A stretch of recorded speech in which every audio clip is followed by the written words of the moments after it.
একজন আলেম তিনি বিভিন্ন দল সম্পর্কে সমালোচনা করেন ইসলাম সম্মত কিনা। ইসলামের কিছু আদব আছে, রাসূলুল্লাহ সাল্লাল্লাহু আলাইহি ওয়াসাল্লাম কিছু আদব শিখিয়েছেন। সমালোচনার ক্ষেত্রে আমরা কর্মের সমালোচনা করব, ব্যক্তির না।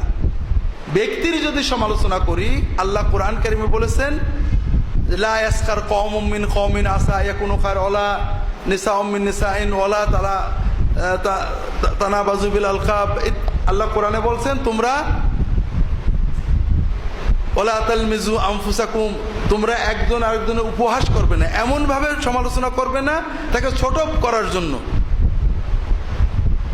অথবা উপহাস করবে না, টিপ্পনি কাটবে না, খারাপ উপাধি দেবে না।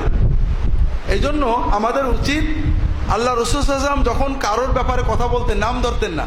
তোমাদের ভিতরে এমন এমন মানুষ আছে এই কাজ করে, এই সুন্নতগুলো আমাদের মেনে চলা উচিত। সেটা হলো আমরা কর্মের সমালোচনা করব, মতের সমালোচনা করব, নাম না ধরার চেষ্টা করব।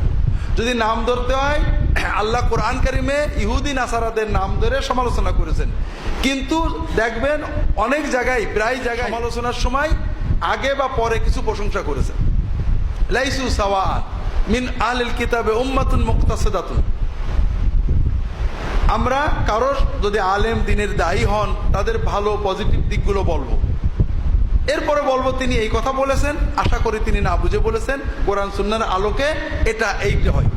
কারোর ইহতিকার কাফা বিল মার ইসমান আইয়ুহাক্কিরা আখাহুল মুসলিম। একজন মুসলমানের জন্য পাপ হিসেবে এটাই যথেষ্ট যে তার অন্য কোনো মুসলমান ভাইকে ছোট বানাবে, মনের ভিতর থেকে ছোট, অবজ্ঞা, একটু হেয় মনে করবে। নিজের মনের ভিতরে অবজ্ঞা আনাটাই হারাম। তাহলে আমি কথাবার্তা বলে তাকে ছোট করে দিলে আর কত বড় হারাম হবে চিন্তা করেন। কাজেই সমালোচনা থাকবে, ইসলামী আদব সহ সমালোচনা করা উচিত।